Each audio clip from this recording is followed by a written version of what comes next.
Hey everybody, welcome to Tribe Review. Coming up on today's show, we take a look at how students feel about standing for the Pledge of Allegiance every day. Also on the broadcast, we'll meet one of our senior cross-country runners. Catch these stories and more coming up on Travel Review.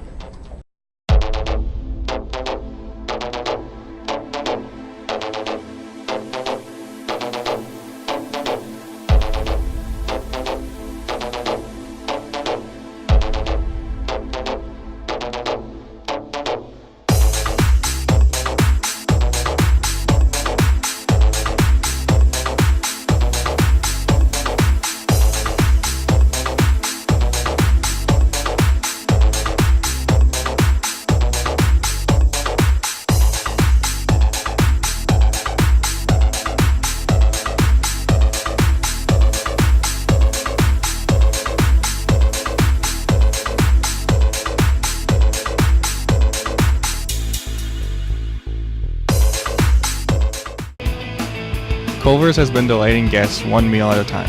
Choose from a variety of fresh, great-tasting foods and custards to be prepared by their friendly staff. Let Culver's welcome you to deliciousness. As Craig Culver has said, every guest who chooses Culver's leaves happy. Hey Fort Osage High School, I'm Michaela Ziegert. Today is National Pumpkin Cheesecake Day. Fall is the perfect time to add pumpkin to one of America's favorite desserts. And I'm Spencer Patrick. Today is Friday, October 21st, 2016, and here are some of the interesting news stories for this week. In Pittsburgh, groups such as the Downtown Pittsburgh Partnership are trying to scare people from looking at their phones when driving by having actors dress up as Grim Reapers and zombies and having them walk across the road. This is called the Look Alive Project, and similar things are happening in Chicago and New York City. The world's oldest panda in captivity died on Sunday in Hong Kong's Ocean Park. Her name was Jia Jia, and she died at age 38 after being in the zoo for 17 years. Pandas have a life expectancy of around 20 years, and Jia Jia was considered over 100 years old in human years. On August 29th, House Bill 1750 became law. This is the law that requires publicly funded schools in Missouri to say the Pledge of Allegiance every day school is in session. Tribal Review's Jeffrey Arnold took a look at how this is affecting Fort students. Missouri put a law in place making students say the pledge every day. Kylie Allen thinks that it should be mandatory. I don't think you should have to say it every day, but once a week. Christian Chapman feels that it is good to honor the pledge. You're disrespecting the flag and the pledge, which people have fought and Did died. you have to have math? Orion Swan finds it disrespectful to sit during the pledge. Stand back up. I mean, it's not going to hurt them. What are they protesting? The ability to stand? I think we should say the pledge once a week. Reporting for Tribal Review, I'm Jeffrey Arnold. Thanks, Jeffrey. When we come back, we'll meet one of our senior cross-country runners. Toscanos is the best place to get an upscale Italian dining experience with a hometown feel. Start out with enjoying delicious warm bread while the cooks prepare your entree to be served to you fresh. Toscanos offers a vast menu of pizzas, pastas, salads, and more. They offer carryout and can cater to any event. Let Kirk and John give you a taste of Little Italy at Toscanos, located at 312 South Hudson Street in Buckner. Welcome back. The cross-country teams are competing in the district tournament on October 22nd. KFY sports reporter Cole Friel caught up with Zwei Burke for one of our Athlete Spotlight features. Zwei is a varsity runner here at Fort. I asked Zwei what he looks forward to in cross-country. Good runs, long runs, and pushing myself pretty hard. Coach Early thinks Zwei is a good student and runner. He's a junior now, and through the years he's improved so much. He's currently on our varsity squad, whereas his freshman year maybe he was a varsity runner one or two meets. This year he's a legitimate varsity runner. So, like I said, he's improved so much since he's been out. Zwei ran 2010 at the Grandview Invitational at Swope Park in Kansas City. Josh Merrithew thinks that he has good qualities as a runner. He's a pretty nice guy. He's my running partner, actually. He's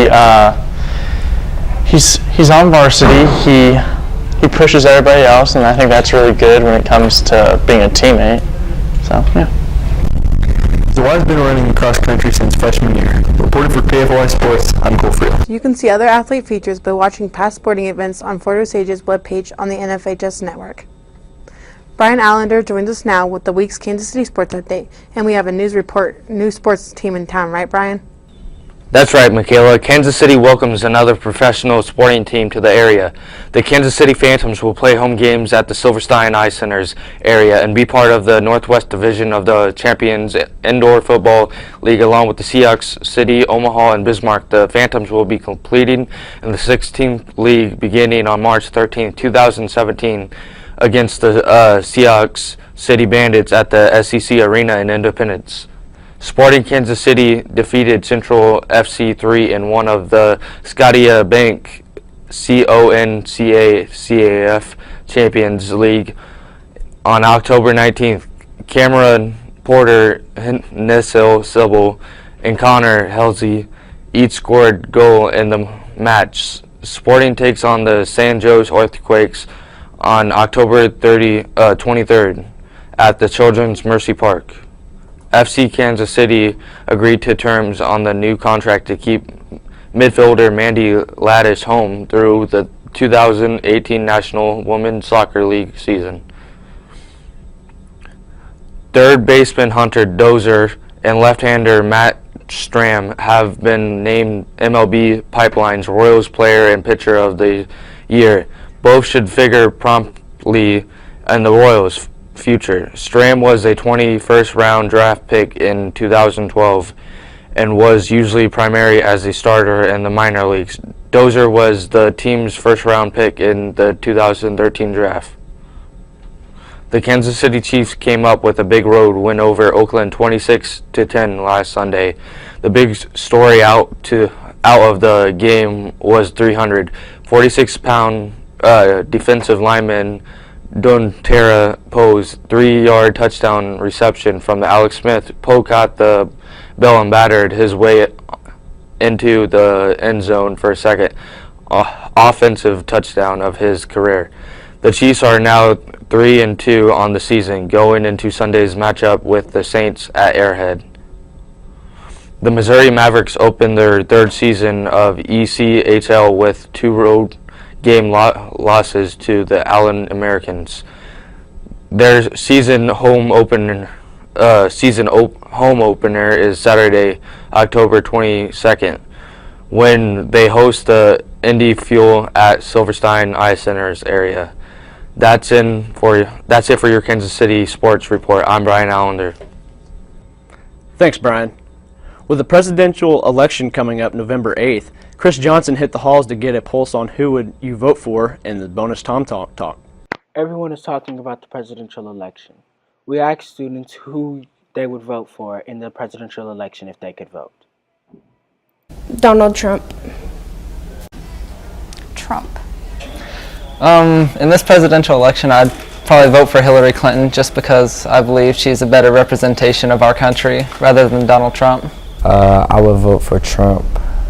If I could vote in the presidential election, I would vote for Gary Johnson because he's better than any of the other choices. He's not either a Republican or a Democrat. Instead, he's a libertarian and he sits in the middle. Probably Hillary, but I don't want to vote for neither one of them, to be honest. Trump. He's just a good person, it seems like. I would vote for Trump because Hillary is a feminist and I don't like feminists. I'd vote for Donald Trump, bringing jobs back to America. Probably Trump because he is going to give more freedom. If I could vote, I would vote for Hillary Clinton. Voting for Tribal Review, I'm Christopher Johnson. Thanks, Tenny. Now here's your entertainment news from Catherine Levier. And you have some interesting news about Marty's McFly shoes. Yes, Michaela, the Michael J. Fox Foundation offers a chance to own a pair of the new iconic Nike Mag trainers with a power lace. The shoes were worn by Fox in the classic 1989 film Back to the Future 2. The foundation hopes to raise thousands of dollars for Parkinson's research. Keeping Up with the Joneses is hitting theaters October 21st, and it is about a suburban couple that becomes embroiled in the international espionage plot that they discover that their seemingly perfect new neighbors are government spies. The action comedy is rated PG-13. That's it for your entertainment news. I'm Catherine Levier. Thanks, Catherine. Well, it's time for our Tom Talk. Mason Reyes loves Halloween and wanted to find out what you might be wearing for the candy-filled holiday. Halloween is a favorite holiday among Fort Osage students. We wanted to find out what they wanted to be. A bumblebee. A ladybug. I want to be a banana. Probably Batman, because, yeah, I like Batman. I want to be one of the Purge members because being the Purge is pretty dope. A butterfly. Nothing, because I'm not, I'm passing out the candies to the kids. I'm not going to be anything for Halloween because I work on that day. I want to dress up as Harley Quinn. I plan on dressing up as a hot dog for Halloween. This is Mason Reyes, reporting for Tribal Review. Sounds like spooky stuff, Mason. That's it for this week on Tribal Review. I'm Michaela Zieger. And I'm Spencer Patrick. Thanks for joining us. We'll see you next time.